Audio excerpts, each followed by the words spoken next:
नमस्कार दोस्तों, आज मैं आपको महाविद्या भुवनेश्वरी देवी की कथा एवं इनके चरित्र का संपूर्ण वर्णन बताने जा रहा हूँ। कहते हैं कि देवी भुवनेश्वरी सबसे पुरातन और सबसे पुरानी महाविद्याओं में से एक है। यह महाविद्याओं में इनका चौथा स्थान है। यह पार्वती के स्वरूप में जगत में स्थित है।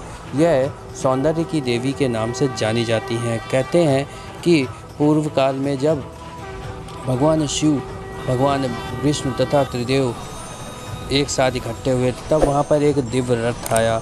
उस रथ से एक आकाशवाणी हुई। उस आकाशवाणी में यह कहा गया कि तुम तीनों देव इस रथ पर बैठ जाओ। तब वह सभी एक रथ पर बैठ गए। वह रथ उन्हें एक ऐसे दिव्य स्थान पर ले गया जो रत्नों से बना हुआ था।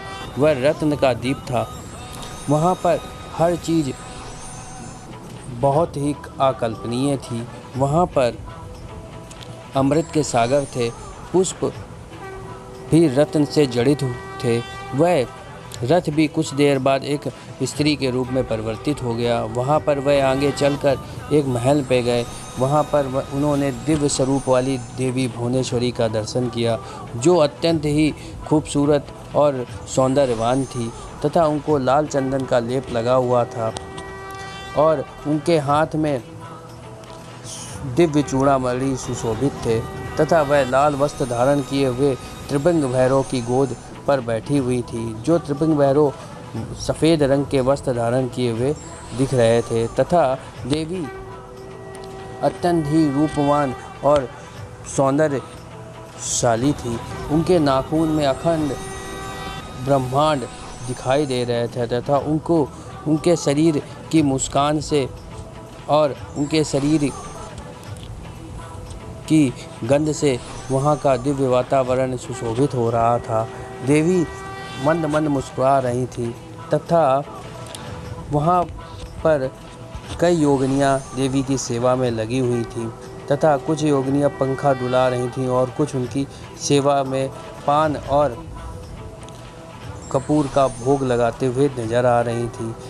इसके बाद भगवान को उन देवी ने कहा कि मैंने ही तुम सबका निर्माण किया है और मैंने ही तुम्हारे विष्णु के लिए लक्ष्मी, ब्रह्मा के लिए सरस्वती तथा शिव के लिए काली को निर्मित किया है तथा तुमको ब्रह्मा को एक ब्रह्मांड रूपी अंडा बनाने के लिए और उसमें पंच तत्वों से एक शरीर निर्मित करने का आदेश दिया है तथा माता लक्ष्मी और भगवान विष्णु को पालन करने का निर्देश दिया है कि जो संसार में समस्त जीव हैं उनका आप पालन करिए। तथा इसी तरीके मैंने काली और भगवान रुद्र को उसको संहार करने के लिए निर्देश दिया है। कहते हैं कि देवी की दिव्य छवि थी तथा देवी अत्यंत ही रूपवान सौंदर्यवान थी। वह जगत की रानी थी तथा संसार की समस्त स्त्रियों में से सबसे सुंदर उन्हें कहा जा सकता है। जितनी भी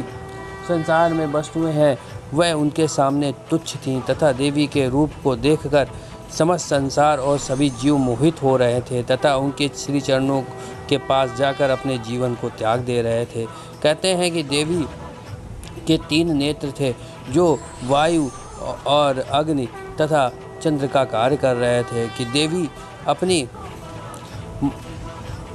भौं के इशारे मात्र से इस संसार को संचालित कर रही थी और वह समस्त संसार को अपने मोह में बांधकर उसकी संरचना को पूर्ण कर रही थी।